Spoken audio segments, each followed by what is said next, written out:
Yes, first I want to thank the organizers for inviting me, and I like very much to come back to Paris again. I think you picked the right spot, and I hope this conference will go on and there are more and more people coming. Well, this is a kind of a never-ending story, PGD, and I would like to add a little mosaic stone to that theme today. I would like to stress a little bit the role of the clinician in this game. And as I said also in the pre-Congress course, and maybe 100 years ago, the gynecologist was all alone and giving some medication to a woman who wants to get a baby.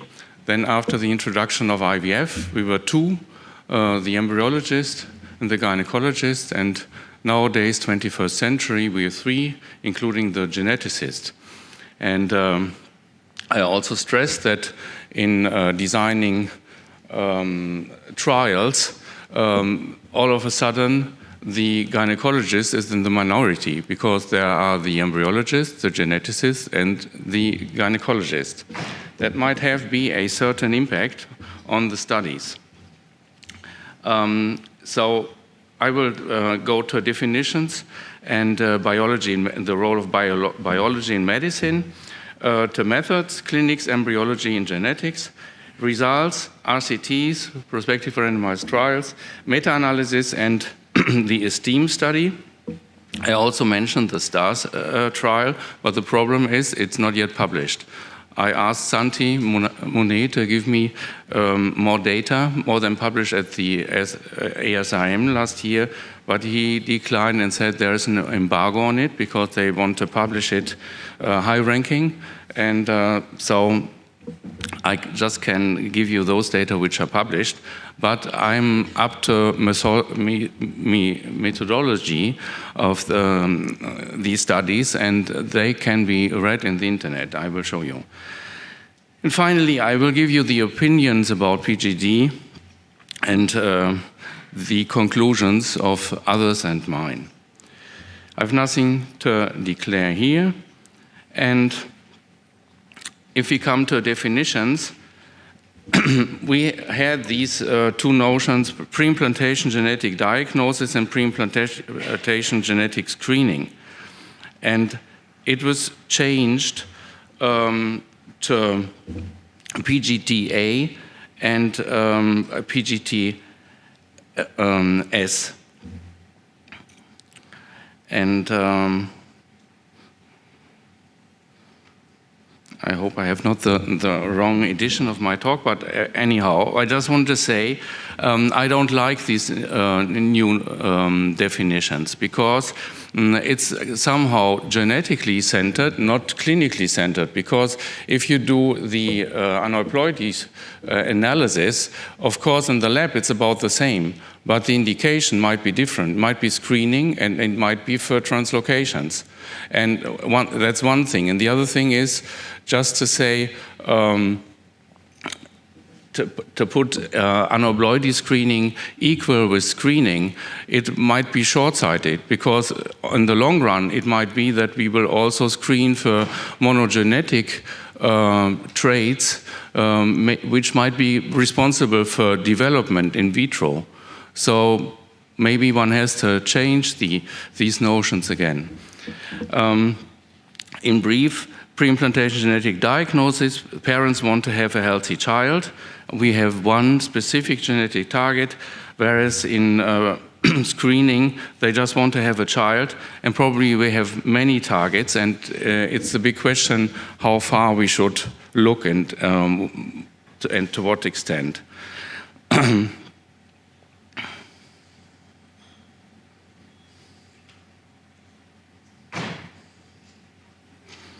I'm sorry, this uploaded another, not the one I wanted to present. I'm sorry for that, I don't know why.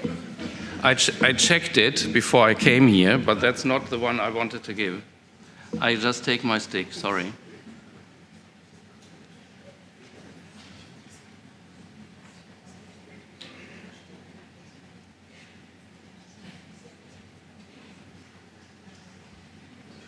They have two in their database.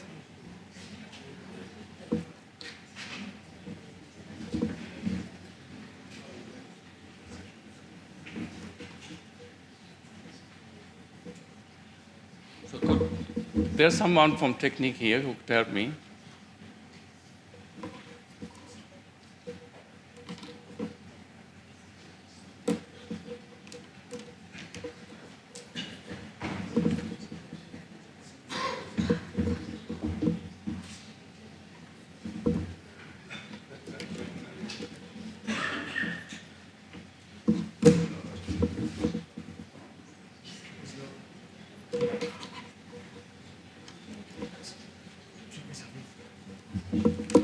That's the wrong one. Yeah. It's not the one that I controlled 5 minutes ago. There's two on there.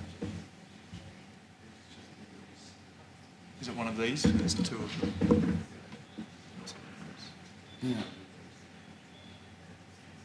That's the right one. Top one. 1 second, no, Paris, Trojan 2, that one.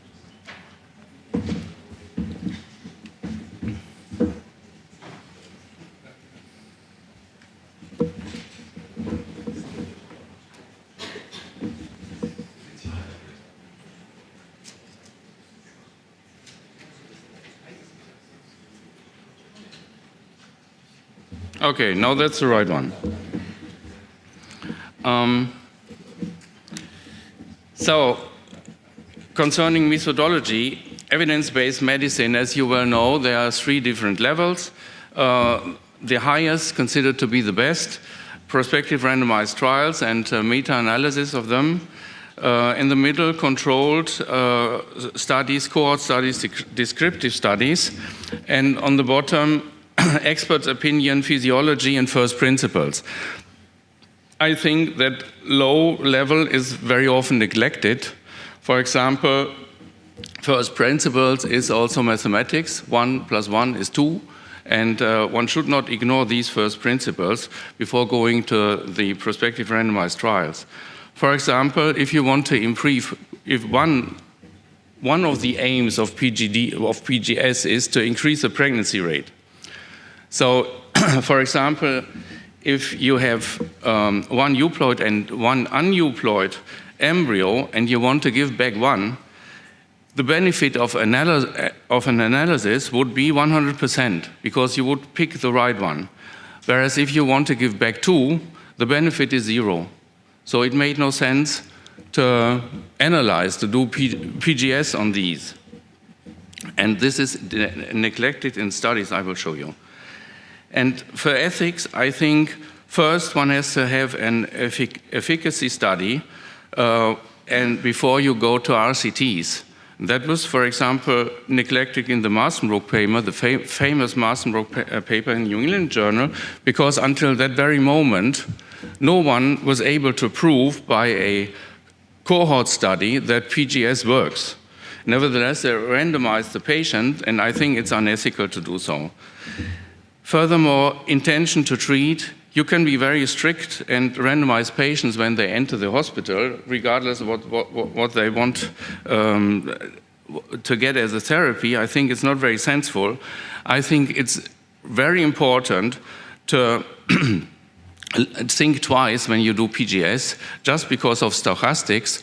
If you say, we want to give back a maximum of 2, and you end up after fertilization only with 2, it makes no sense just for the sake of the protocol to do the biopsy.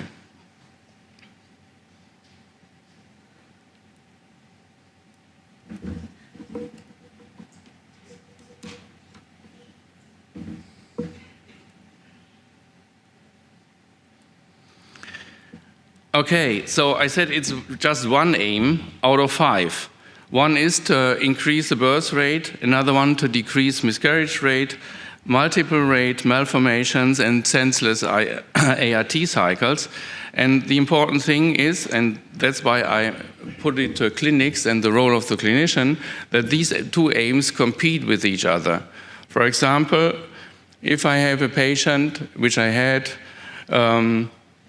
who was in her late 30s, and she had no child but a interruption of pregnancy because of trisomy 21 and a low ovarian reserve, I told her, don't do pre-implantation genetic screening, because you will pay a certain price by analyzing these cells. It's not zero, and if there's nothing to select from, I would better take no risks in order not to compromise on your chance to get finally a child. Otherwise, it would only be if you think it's much more important for me not to have another interruption of pregnancy.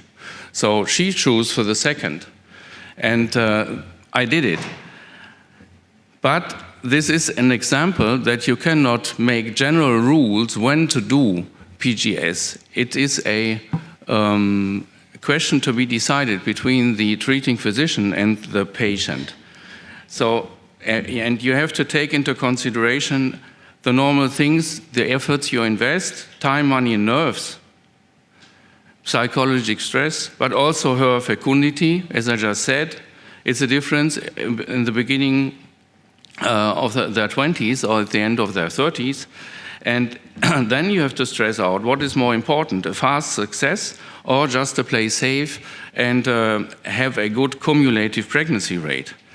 And probably the last one depends also on the ovarian reserve. It makes a difference if someone has a low ovarian reserve at the end of her 30s.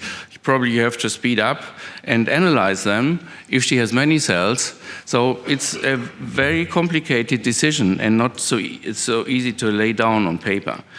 Also, we don't want to waste embryos, and we have to think about dropout rates. Again, we should decide twice before the controlled ovarian hyperstimulation and before the biopsy. And as I just said, any intervention in embryos, eggs, or whole human beings, you have to pay a certain price. It's a stress, and if within 48 hours you're doing or 24 hours an ICSI and a polar body biopsy, or within a week 2 interventions, there's always a certain price to pay, which applies also for prolonged cultivation. And also we have to think can this price be compensated by a stochastical advantage that you can select. If we think about wastage, I think the newest philosophy, also ethically to be stressed, is we are not throwing away anything, we just make a ranking. And we find out which one is euploid, mosaic, where there might be segmental problems, which might be aneuploid, even complex aneuploid. And then you, of course, start with the euploids to give them back. And the patient will decide which one he wants to have and which one not. And it's not out of the range to think this way, because first we have a higher correlation between trophoblast and embryoblast, so the diagnosis most probably is correct. And we would throw away only very few wrongly, but nevertheless, you can say that with euploids you get a pregnancy rate of 63%, but also with mosaics of 37%, and even with uneuploids 4%. So it's something you have to decide together with the patient. If they don't want to throw away anything, you just start with the best ones. Targets, I would say that if you do it for hereditary diseases, you need to have the highest possible precision just to play it safe.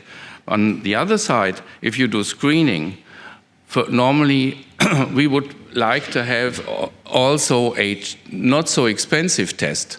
So if someone gave me a test which is in 90% correct and is only for $1, I would take it, because I could improve pregnancy rates with that.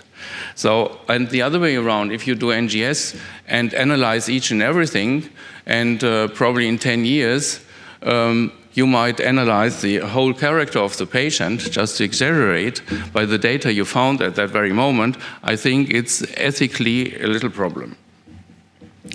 If we come to results, I show these slides more often just to find the first papers of PGS to 0.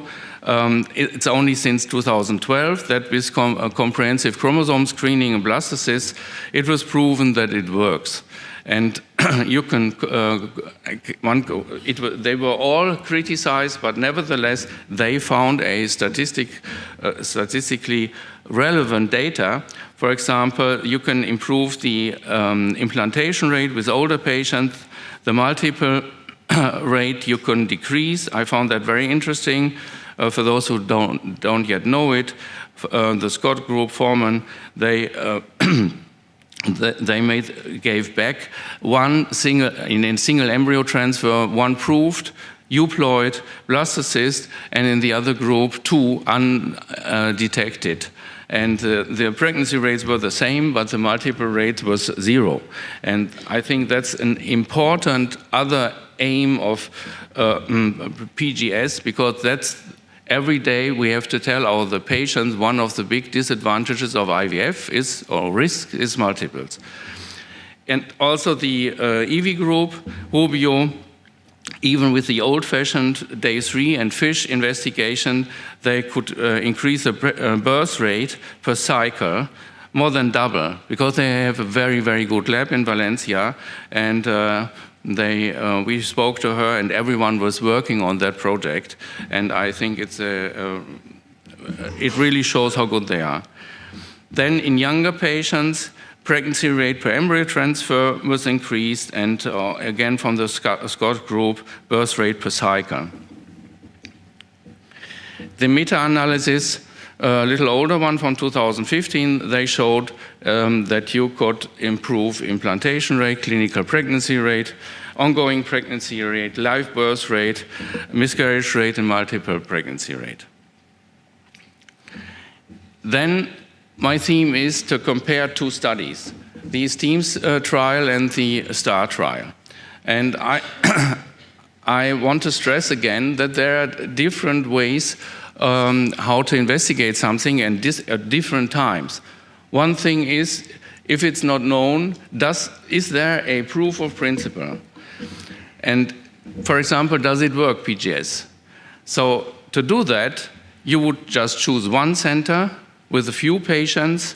You would have a narrow indication in order to have a more or less homogeneous cohort, and you're looking for a big difference. Just to say, well, look, everyone, there's a big difference, it works. And this is not so expensive. If this is proven, next step would be RCTs. You would want to know if what you found applies to all your colleagues worldwide.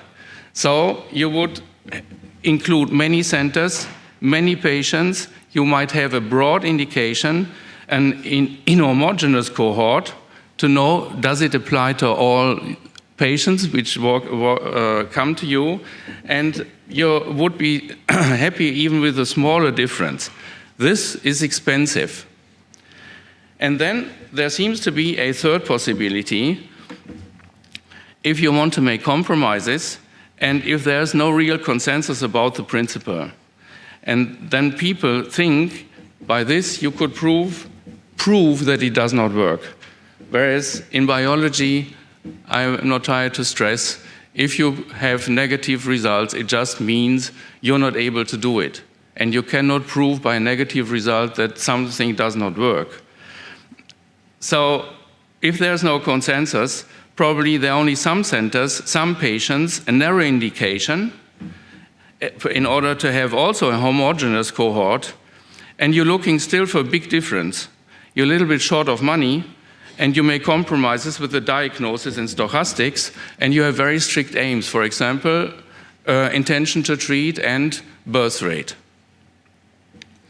So if you look to the PGS trial as a first example in the STEAM trial, what was excluded? The younger ones and the older ones, and I was thinking for each of these exclusions if these patients might have profited from a PGS. So if there's a younger patient, younger than 36, probably and has many oocytes, wants to have a quick success, she might profit. Same thing, older patients.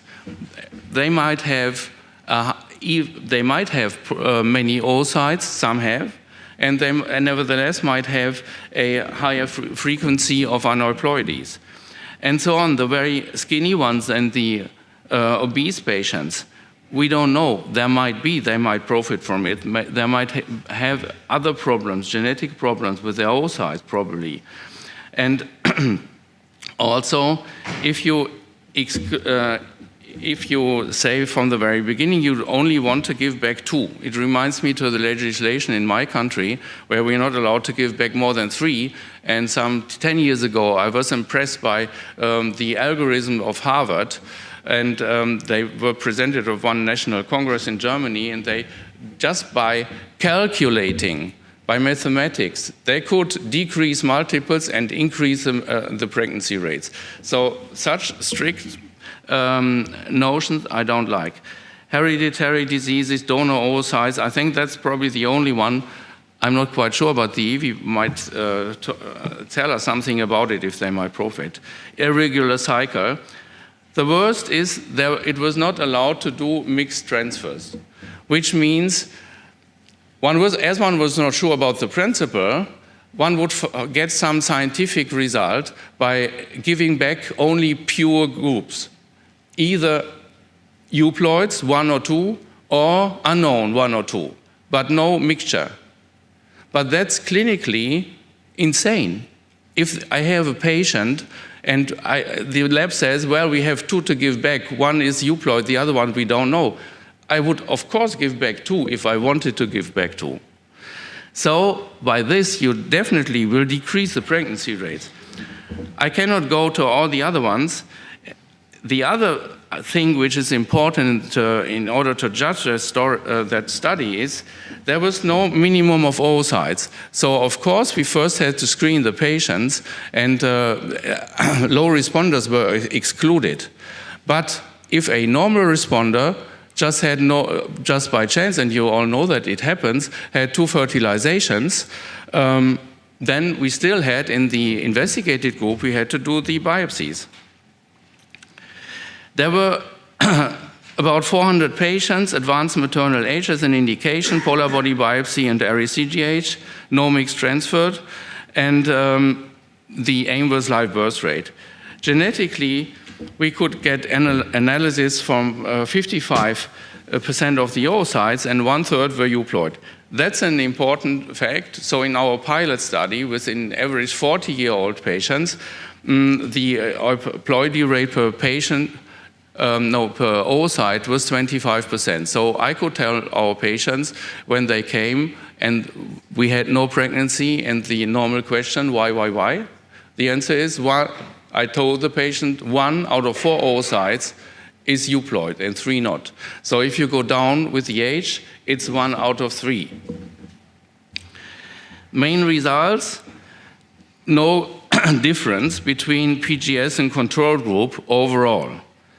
But if you look for euploid transfers versus controls or versus undetermined transfer, you can see that PGS improves rates, and also live birth rate per embryo, same thing.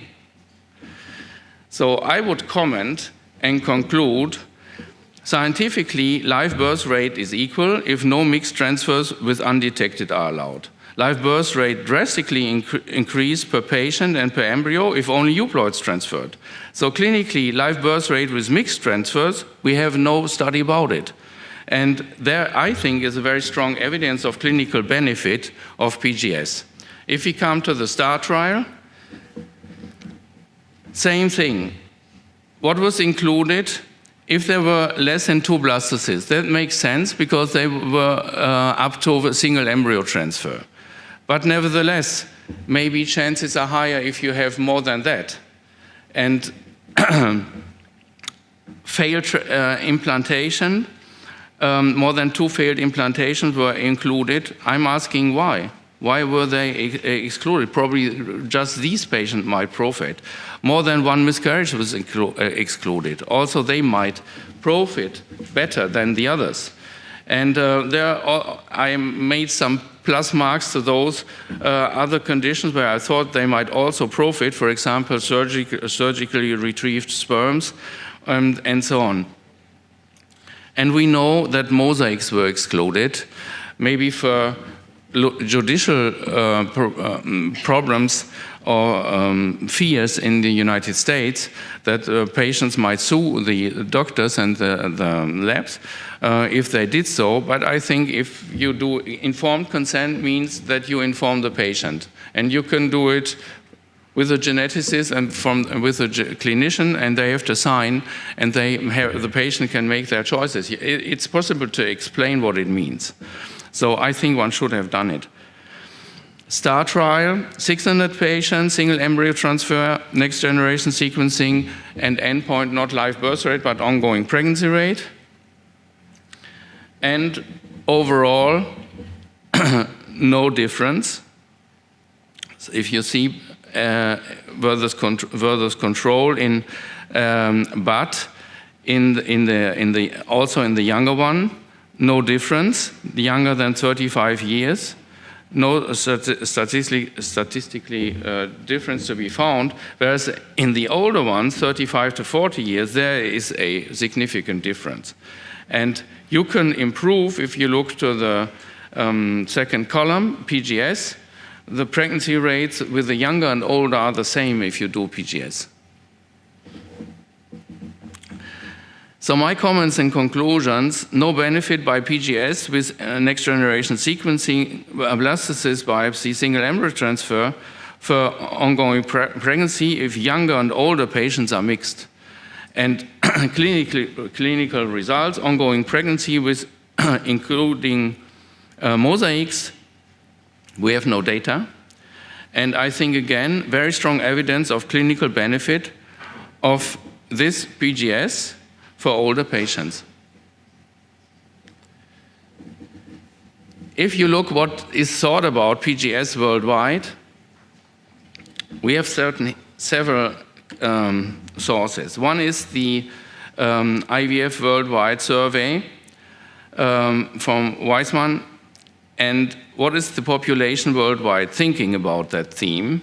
There were hundreds of IVF centers asked, and they think, our colleagues think, it's evidence-based medicine, it will improve live birth rate, decrease miscarriage rate, and you should have an indication, and what most people are saying, repeated implantation failure. And they think it would be good for about maximum of 20% of the cycles. Then the Virtual Academy of Genetics, we said it's not experimental, and it would improve live birth rate, miscarriage rate, and decrease multiples. Then there was a paper from Brussels group inviting a lot of experts, and I know that quite a few of them were not so very open-minded towards PGS, but nevertheless, if you read it carefully, it was said that the majority said the live birth rate is improved and also time to pregnancy. And this is something very important in the older patients, end of their 30s, which do not want to have another 5 blind embryo transfer, 1 fresh and maybe 4 frozen ones, without knowing if it makes sense. And probably in the third ones they get a miscarriage and have to wait another 3 months before continuing the therapy, and at the same time losing her fecundity. And then Forum of PGDIS, and from this last meeting, and we could publish it in the British Medical Journal, we think it's evidence-based medicine and we should have a pragmatic approach. My conclusions: one should look for a balanced decision by the clinician together with the patient, and one should have an individualized approach, like in prenatal diagnosis. Also today, I'm not doing obstetrics, but I know that we now have to offer an IPT to each and everyone, and they have to decide, as it's not yet covered by in our socialized medicine system in Germany, but it's not yet covered by the insurances, but the patient need to know if they want to invest that money, yes or no. And we have to talk about these competing aims I mentioned, and also if they are up to a better cumulative live birth rate or a fast success, we have to think about her chance to be a dropout and talk about miscarriages, time to pregnancy and fecundity.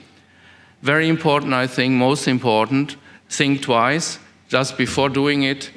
Biopsy, mathematically, does it make sense? And even someone who's in principle not so very fond of PGS, like Richard Paulson, former president of ASRM, he said in Asia that good prognosis patients in Bangkok, it was in the beginning of this year, that he also think it might be an option in good prognosis patients. What are we doing in our clinic? After 2 failures, 2 fresh cycles without pregnancy, I tell the patient we have 2 options now. We could do a selection by cultivating longer to day 5, would cost them 350 extra euro, which is quite a sum in Germany because they just pay 750 and the rest is covered by insurances in the state. It's very cheap, the IVF, or to pay 2,300 for analysis of the genetic analysis of the oocyte, because that's easy to be done. You do not need ethical committees and so on in Germany for polar body biopsy. And also in this IVF worldwide survey, the majority said indication might be repeated implantation failure after 2 cycles. Thank you very much.